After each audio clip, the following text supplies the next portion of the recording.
Ladies and gentlemen, welcome again to the analysis of Violeno TV. I hope you're well from wherever you're watching this channel. Now let's look at Ruto's new game plan using abusive politics. Now, last week I shared a video concerning some statements which Ruto made regarding Eugene Wamalwa's marital status and Matiang'i's physical, body structure, and then about regarding Gachagua's past deals. I thought Ruto had all of a sudden desist from now using the abusive politics, but look here. I want to just pay attention to this new video. This is what Ruto said recently. Kwenda rudisha kwanza mali ya ndugu yako, warudishie wajane na warudishie mayatima. Wewe kwanza uwaulize, uombe msamaha wale wasichana uliwaua, uende utafute familia zao kabla hujakuja kutuongelesha kama Kenya. Kiongozi yeyote katika Kenya hii ambaye lugha yake bado ni nyinyi Wajaluo, nyinyi wa Kalenjin, nyinyi wa Kikuyu, nyinyi sijui wa Kuria, nyinyi sijui, huyo ni kiongozi kumbafu. Huyo ni kumbafu ya mwisho. Ukiona ule Kajieta na ule mwingine hako na kichwa kubwa, tumbo hata sijui nini, na ule mwingine sijui anataka Quran kiti ya women rep sijui ama ni gani. Hawa watu ni wa kushindana na sisi hawa, na hiyo kikundi inaitwa useless opposition, sijui alternative nothing, hawana agenda. Now very well, ladies and gentlemen, Ruto has resorted to abusive politics. Now let's look at this move when someone becomes abusive. Most of the time you find yourself in a situation whereby now you have to argue with someone, but because that someone thinks or believes that you're going to maybe beat them in that argument, they resort to abusing you. They use that abusing language so that you can stop maybe arguing with him, or maybe so that you can give up on that talk. Most of the time people use abusive languages. Well, of course, I'm not the kind of person who likes to use abusive languages because I was never brought up in that manner. But let's focus on why Ruto is choosing to use abusive languages.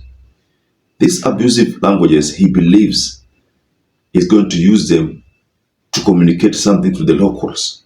So the big question is, are Kenyans buying what Ruto is saying? I was in a hotel yesterday somewhere, taking my own supper because I travel. I'm in Nairobi at the moment. But then, when Ruto started talking about how Rigathi took the inheritance meant for his brother's wife, I felt the mood there was that people were just saying the president is lying. So it means, despite the fact that Ruto is trying to use that strategy to his advantage, it is not convincing especially the people from the Mount Kenya. They are not convinced that what Ruto is saying is true. They are not really that convinced because they think that he's only using that strategy because Rigathi Gachagua has succeeded in marshalling the opposition, bringing the opposition together and putting up a force that is aimed at removing him from the seat. So that in 2027, the elections, if they are held, Ruto will not win. See, Ruto believes that is what is going to happen. And most Kenyans, especially from the Mount Kenya, believe that is exactly what is going to happen. So to try to deal with that situation, Ruto has resorted to abusive politics. And that is the main reason why when I was in that restaurant, the mood there, in a span of 1 to 10 people, I think only 2 people believed in what Ruto was saying. And if you look at these 2 people, these were people who didn't belong to the Mount Kenya. But majority of the people there who felt that Ruto was telling a lie using the abusive politics, the number was big. So if you look at that from the angle of the all of Kenya, now assume Ruto is communicating that language to millions, 50 millions, and then 40 million don't believe in what he's saying. Do you think the abusive politics are going to have an impact or are going to favor him? to the disadvantage, or are going to be to the disadvantage of the united opposition. I don't think the abusive politics is going to work towards his advantage.